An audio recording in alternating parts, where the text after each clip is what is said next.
Irmãos, bom dia. Vamos orar mais uma vez, pedindo a direção de Deus sobre o que estaremos falando aqui nesta manhã. Pai, na Tua presença nos encontramos mais uma vez, nesta manhã, aqui na Tua igreja, para falarmos sobre a Tua palavra e sobre os Teus ensinamentos.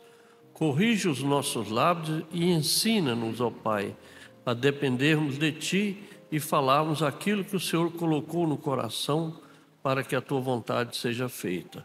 Obrigado por tudo, em nome de Jesus. Amém.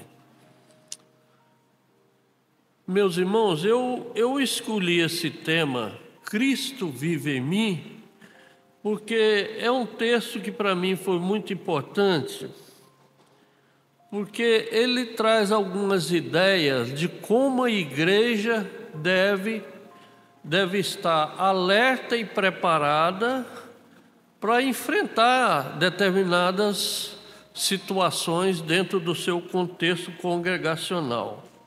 Esta epístola, ela, em linhas gerais, tinha o objetivo de exortar aquela igreja que havia se deixado levar por argumentos de cristãos judaizantes, ou seja, homens que buscavam difundir a ideia de que o evangelho pregado por Paulo era insuficiente. Estes homens traziam a necessidade de que os ritos da lei, cerimoniais, dialética e circuncisão fossem observados como parte do caminho da igreja.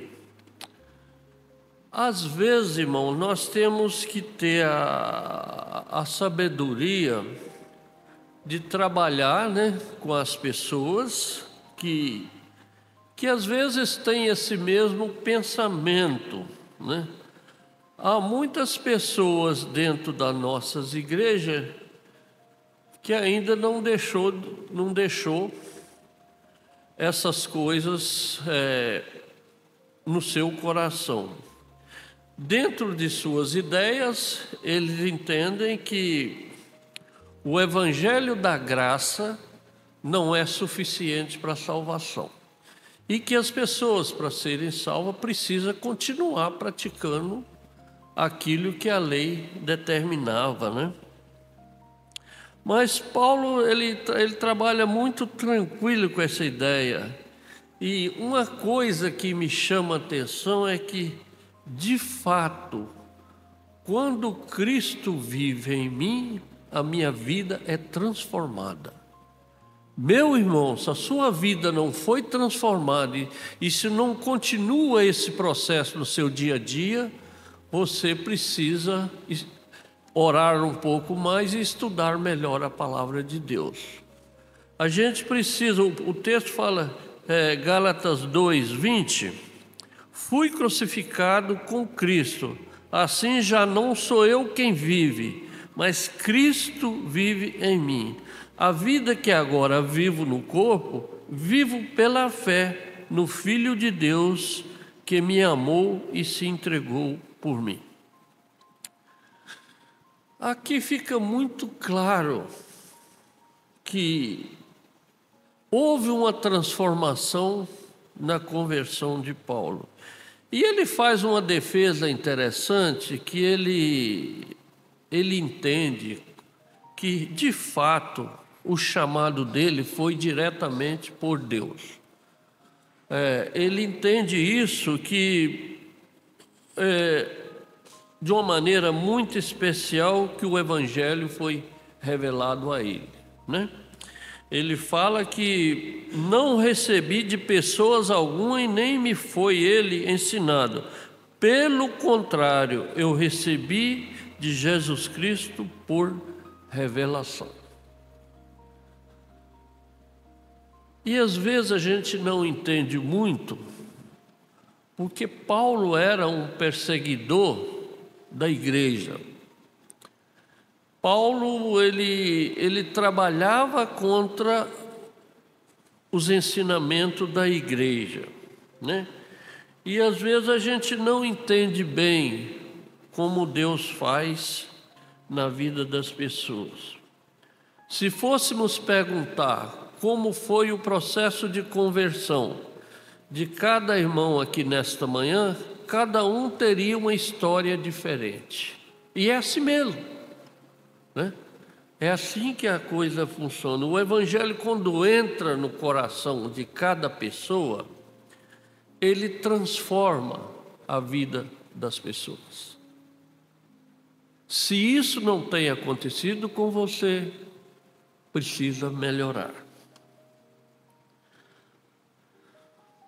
Uma das coisas boas que Paulo fala aqui também é que ele inicia a carta defendendo a autenticidade do seu apostolado e a origem divina do evangelho que prega.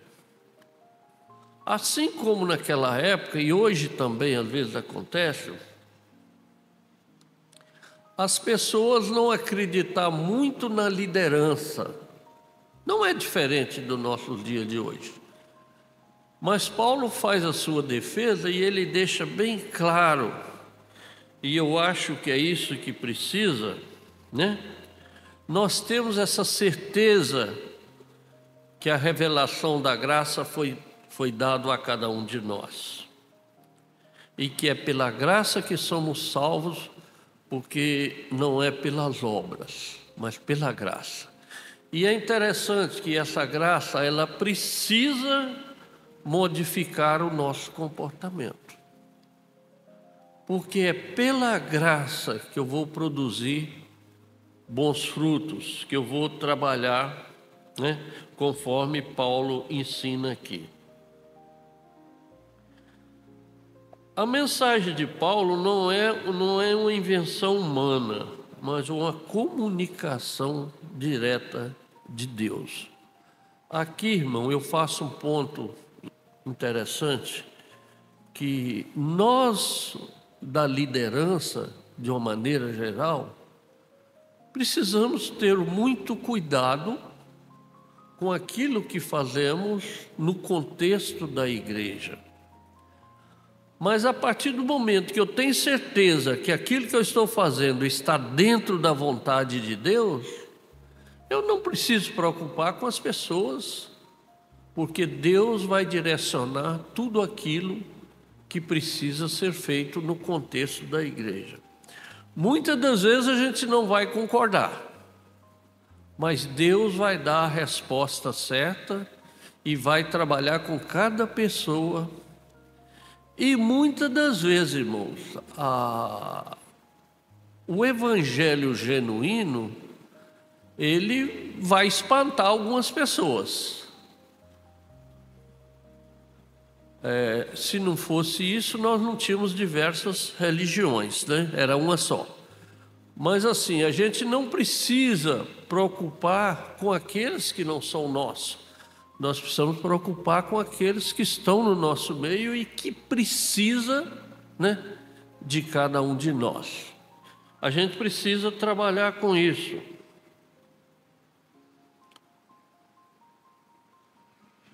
Uma outra coisa importante aqui, a revelação do Evangelho é um testemunho da soberania de Deus na escolha de que Ele usa para propagar sua mensagem.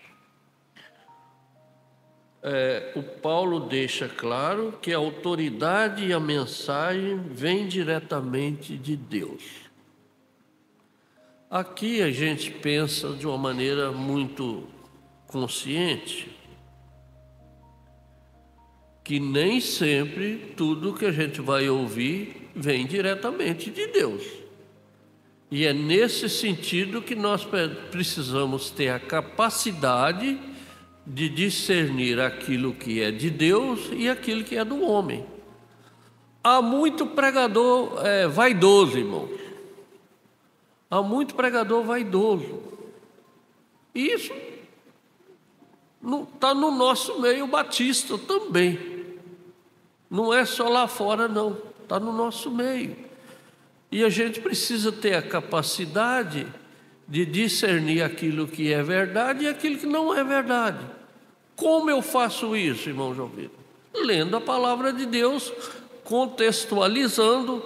Uma das coisas boas que a gente precisa aprender é acompanhar aquilo que o pregador está falando.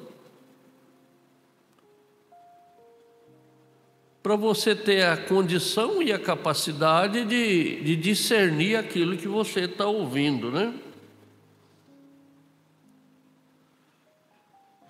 Só há um meio de você aprender a verdadeira palavra, né?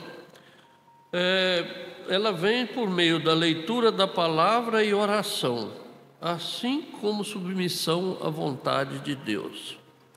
Como eu disse anterior, você pode ler a palavra, você pode orar, mas, meu irmão, se você não submeter à vontade de Deus, você vai ser um leitor a mais ou a menos da palavra de Deus. Nós precisamos de ser submisso à vontade de Deus. Uma das coisas que eu aprendi é que a vontade de Deus para a minha vida, ela não me deixa dúvida. Se eu de fato estiver em comunhão com Deus, Deus vai falar aquilo que eu preciso fazer. É muito bom a gente procurar conselho com pessoas que têm uma experiência maior. Mas tem determinadas situações que vai depender exclusivamente do meu relacionamento com Deus. Eu preciso ter esse canal de comunicação aberto, porque é através dele que eu vou receber a palavra de Deus. Os líderes da igreja em Jerusalém, Tiago, Pedro e João, reconheceram a graça que havia sido dado a Paulo e aceitaram como o apóstolo dos gentios.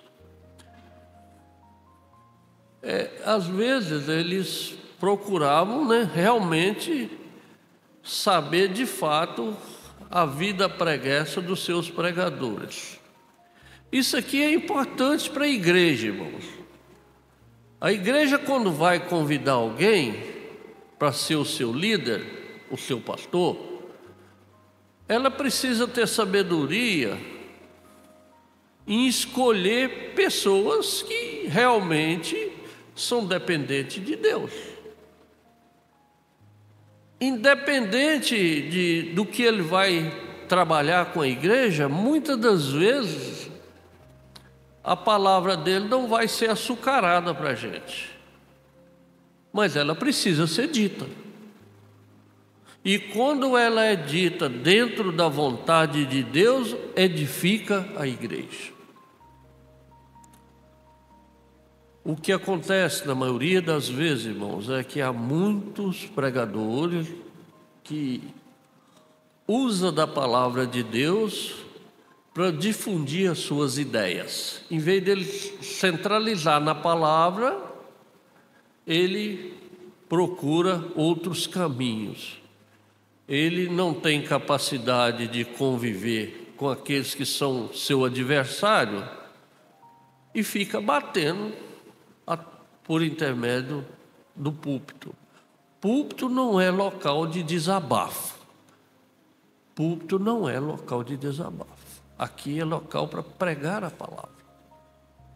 Se eu tenho alguma divergência, alguma discussão, a Bíblia ensina que nós devemos ir pessoalmente àquela pessoa.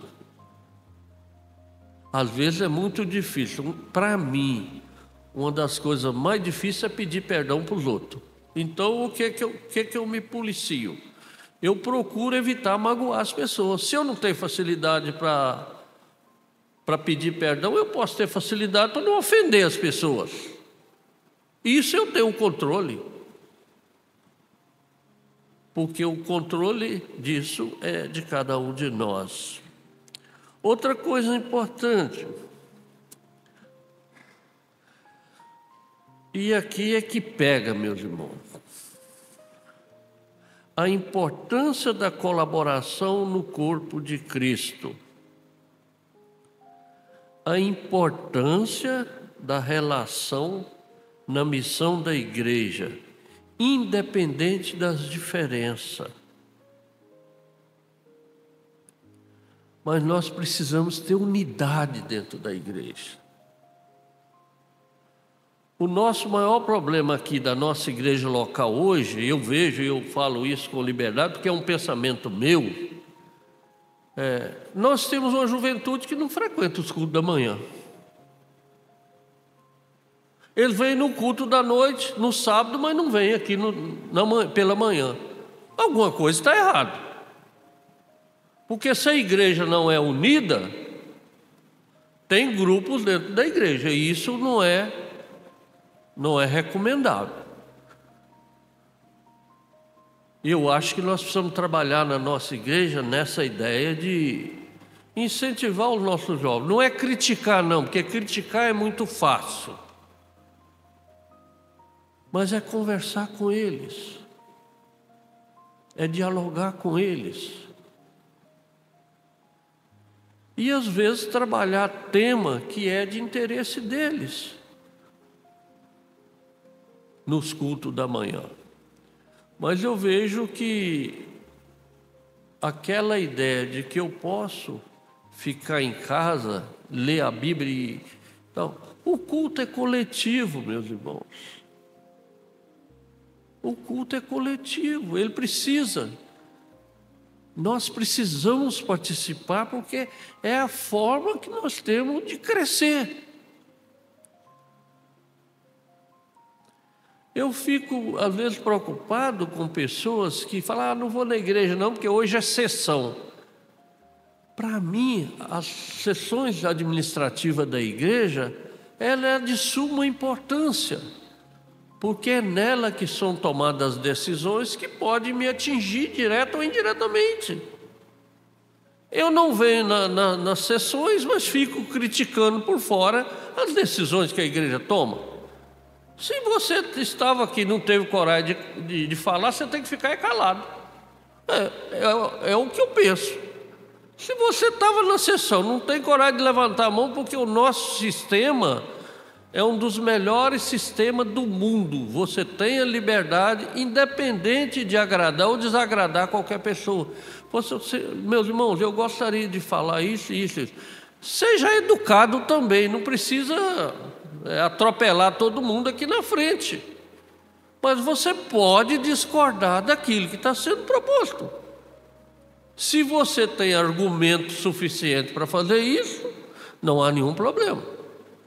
O que não pode é você criticar e não fazer nada. E as igrejas estão cheias de gente assim. Repreensão a Pedro em Antioquia. E é interessante que Paulo aqui, ele bate nos seus próprios companheiros no bom sentido. Ele chama a atenção de Pedro, Tiago, porque o que eles estavam fazendo, meus irmãos? Eles estavam condicionando a salvação ao cumprimento da lei. Eles condicionavam a salvação ao cumprimento da lei. E Paulo diz que não. O evangelho é pela graça. Isso não vem de vós, mas é dom de Deus. A graça de Deus basta a cada um de nós. E nós precisamos entender isso, Aqui fala que não estavam andando de acordo com a verdade do evangelho. Declarei a Pedro diante de tudo: você é judeu, mas vive como gentil e não como judeu. Portanto, como pode obrigar os gentios a viverem como judeu? É a mesma coisa, irmão, de a gente falar que é crente e não dá testemunho. Como é que você vai cobrar das pessoas? Se você passa a perna em todo mundo, se você não cumpre com aquilo que promete, como é que você vai ser o exemplo do evangelho? Não tem jeito. E é isso que Paulo está falando. É engraçado aqui que Pedro, né, para ficar bem com os gentios, ele mudou o seu comportamento. Meus irmãos, o pastor não tem que mudar o comportamento por causa de algum membro da igreja. As Escrituras ensinam que prega a palavra, pregue a palavra, pregue a palavra. Independente, irmão, se vai agradar ou deixar de agradar alguém. Porque muitas das vezes, irmão, nós precisamos de correção para crescimento da nossa fé. E a palavra de Deus nos ensina que a fé vem pelo ouvir e ouvir a palavra de Deus. Nós precisamos ouvir, independente de gostar ou deixar de gostar. Mas o pastor não pode estar atrelado a uma ala da igreja ou outra ala, né? O pastor precisa trabalhar na unidade da igreja. E isso é muito importante. Essa unidade, ela agrada aos olhos de Deus. E é através da unidade que nós vamos trazer pessoas. Vamos salvar pessoas com o nosso exemplo, né? Paulo confrontou Pedro em Antioquia por sua hipocrisia, que antes comiam com os gentios e se afastou dele por medo dos que eram defensor da circuncisão. O interessante aqui é que Pedro convivia, né, com ele e depois se afastou. Ele se agregou à linha dos defensores da circuncisão. O que é isso? Que a pessoa, para ser salva, precisava circuncidar. A gente precisa, como cristão, de estar sempre preparado que a nossa justificação é pela fé em Cristo Jesus. Quem justifica o cristão é Jesus Cristo. Não há outro meio.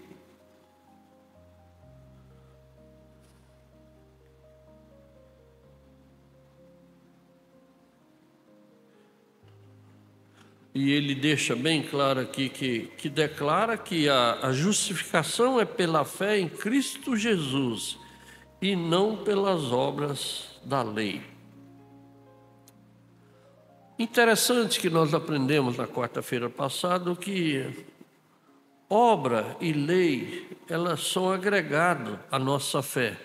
Porque o cristão que de fato é salvo, ele é salvo para produzir o quê? Boas obras. Crente não é salvo à toa. Crente que não produz boas obras, que não é convivente com as pessoas, precisa melhorar o seu cristianismo. A prática das boas obras, ela traz a ideia de que quando o líder de fato é convertido, ele vai ter o quê? Compaixão com as pessoas. Ele vai ter interesse pela dificuldade do irmão. E eu sempre falo aqui e volto a repetir, não é eu tirar dos meus filhos para dar para os outros, mas eu ajudar na medida do possível.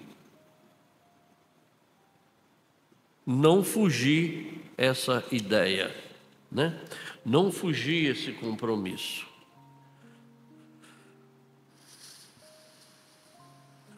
Uma das coisas que o texto fala é assim, da coragem de Paulo em confrontar Pedro. Dizer para ele que ele precisava ser fiel na verdade do Evangelho. Qual é a ideia que eu tiro disso aqui para mim? Eu posso não concordar com aquilo que a liderança está propondo, mas eu preciso tomar uma posição. E a partir do momento, como o nosso sistema é um sistema de votação, se a igreja votou, para mim a régua está passada no bom sentido da palavra. Se a igreja votou, eu preciso respeitar a decisão da igreja, independente se eu concordo ou deixo de concordar. Porque isso faz parte o quê? Da dinâmica da igreja. Outra coisa importante nesse texto que nós estamos lendo é que a responsabilidade com a liderança é maior.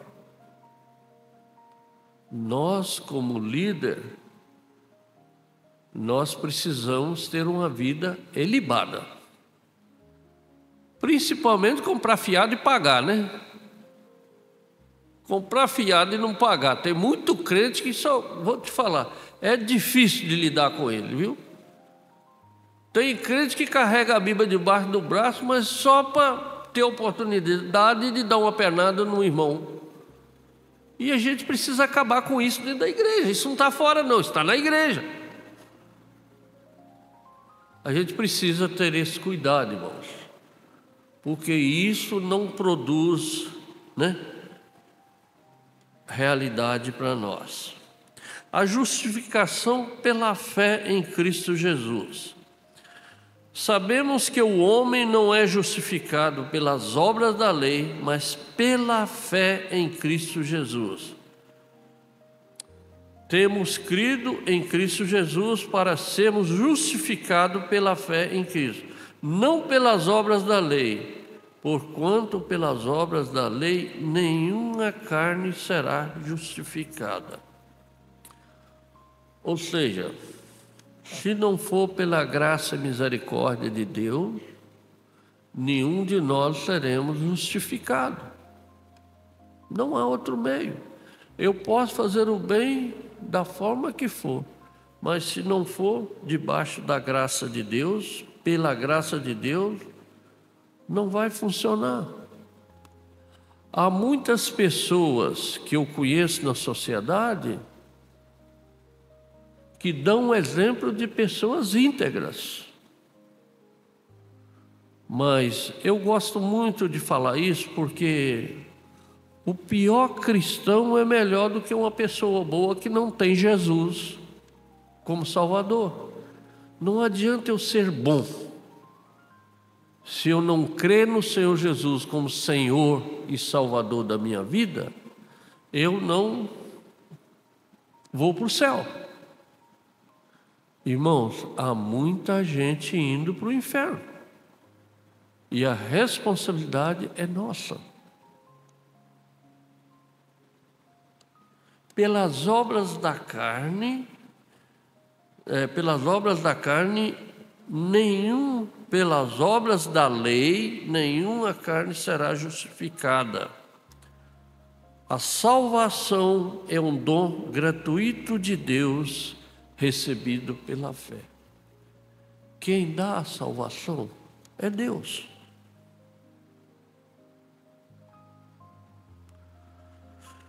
A justificação pela fé, ela nos liberta da escravidão da lei e nos traz liberdade em Cristo, Ela nos dá essa liberdade. Uma das coisas que a gente sabe que ainda hoje, nós temos doutrina que sustenta que se você não guardar o sábado, você vai para o inferno. Não é esta a proposta da Bíblia. Jesus curou no sábado. Se ele curou no sábado, é porque o sábado não é problema. Se ele curou no sábado, é porque nós também podemos trabalhar no sábado. Não há nenhum problema. O problema é quando nós só trabalhamos e esquecemos da comunhão com a igreja.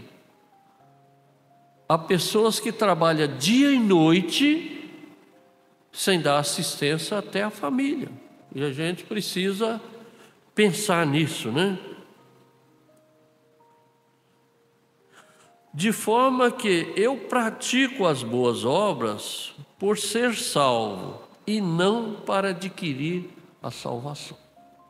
Eu pratico as boas obras porque eu sou salvo, não é para adquirir a salvação. Já concluindo, nós vamos caminhando para a parte final. A vida de Cristo em nós é a fonte de transformação e justificação. Transformação e justificação. Se de fato eu falo para as pessoas que tenham a vida de Cristo, mas não sou transformado, dificilmente a minha palavra vai sofrer influência naquela pessoa. Não adianta você falar e não praticar. Esse é o nosso problema. Paulo nos ensina que pela fé em Cristo é o único caminho para a salvação e que devemos viver de acordo com a vontade do Evangelho. Viver de acordo com a vontade do Evangelho sem hipocrisia. Sem hipocrisia. Devemos experimentar a realidade de Cristo vive em mim, em todas as áreas da nossa vida, permitindo que o amor e a graça de Jesus se manifestem em nossas ações e relacionamento diário. Meus irmãos, esse é o nosso contexto, né, daquilo que nós colocamos para falar, que se Cristo de fato vive em mim, eu vou praticar isso que foi falado aqui. Embora nós estamos vivendo uma época que as pessoas buscam mais conhecimento do que sabedoria. Hoje as pessoas estão buscando conhecimento e esquecendo a sabedoria. Que nós, como cristãos, possamos aprender, colocar em prática os ensinamentos de Paulo, saber enfrentar aquilo que precisa ser enfrentado, com educação e moderação, não impondo pela força, mas pela razão. E é isso que nós precisamos. Vamos orar mais uma vez. Pai, nós colocamos diante de Ti aquilo que foi falado nesta manhã. Sabemos que o Senhor trabalha com cada um de nós de uma maneira muito especial. Por isso nós colocamos cada vida aqui nas Tuas mãos, para que de fato o Senhor possa estar transformando a cada dia, para que de fato a nossa vida possa pregar o Evangelho de forma prática. Ajuda-nos a resolvermos e a solucionarmos aquilo que precisa ser mudado nas nossas vidas. Transforma, Senhor, o coração de cada um de nós, para que de fato Jesus Cristo possa viver em nós. Em nome de Jesus. Amém.